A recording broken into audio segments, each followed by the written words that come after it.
As Sir Robert Menzies once said, defeat disunites the defeated.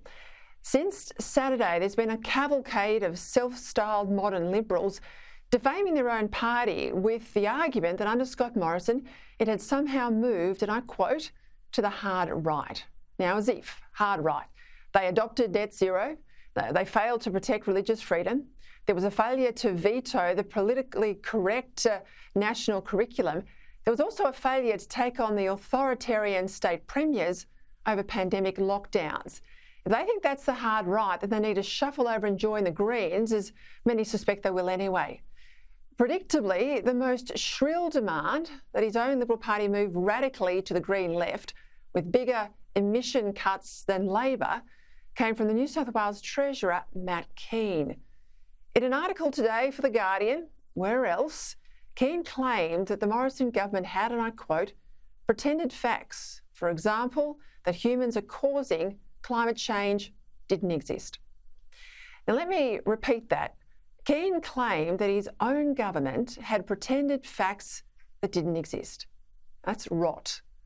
What Keane failed to point out was that the big losers from Saturday night were his own self-styled progressive modern Liberals, not the more conservative National Party that held all of its seats, or Liberals who had kept faith with Menzies, people like Alan Tudge in Melbourne, who survived. Here's the truth. It wasn't losing seats to the Teals that cost the Morrison government the election.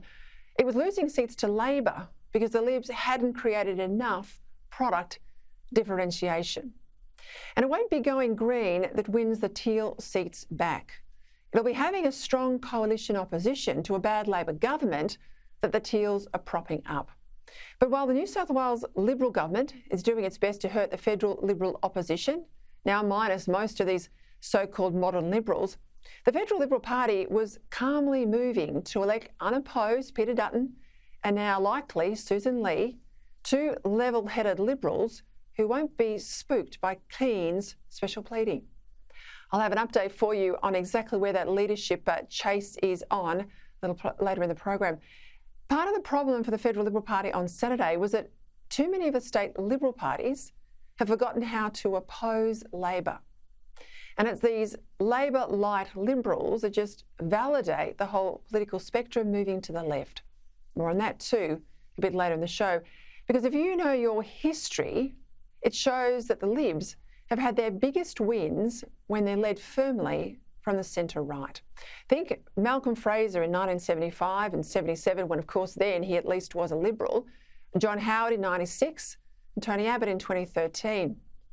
In those elections, the coalition two-party preferred vote, the 2PP, was 55.7, 53.6 and 53.5 respectively. By contrast, that's greater than anything achieved by Keane, Kevin O'Seven or even Bob Hawke. Meanwhile, Malcolm Turnbull in 2016 and Scott Morrison in 2019 won just barely at 50 and 51% of 2PP respectively.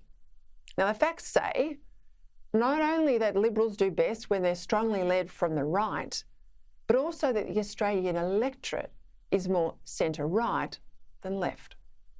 This week marks the 80th anniversary of Sir Robert Menzies' celebrated Forgotten People broadcast, which is the most complete encapsulation of the Australian Liberal Party creed. Menzies explicitly denied that the real life of this nation is to be found in the fashionable suburbs or in officialdom, and he deprecates the defensive and comfortable rich. Salary earners, he said, shopkeepers, skilled artisans, it's trades, professional men and women, farmers and so on, he said, are the backbone of the nation, and by inference, they're the heart of the Liberal Party. Not only is this vision of the party's founder hard to reconcile with the actions of the former government, which pandered to Teal concerns, but it's a stinging rebuke to all those urging even more sellouts to the left.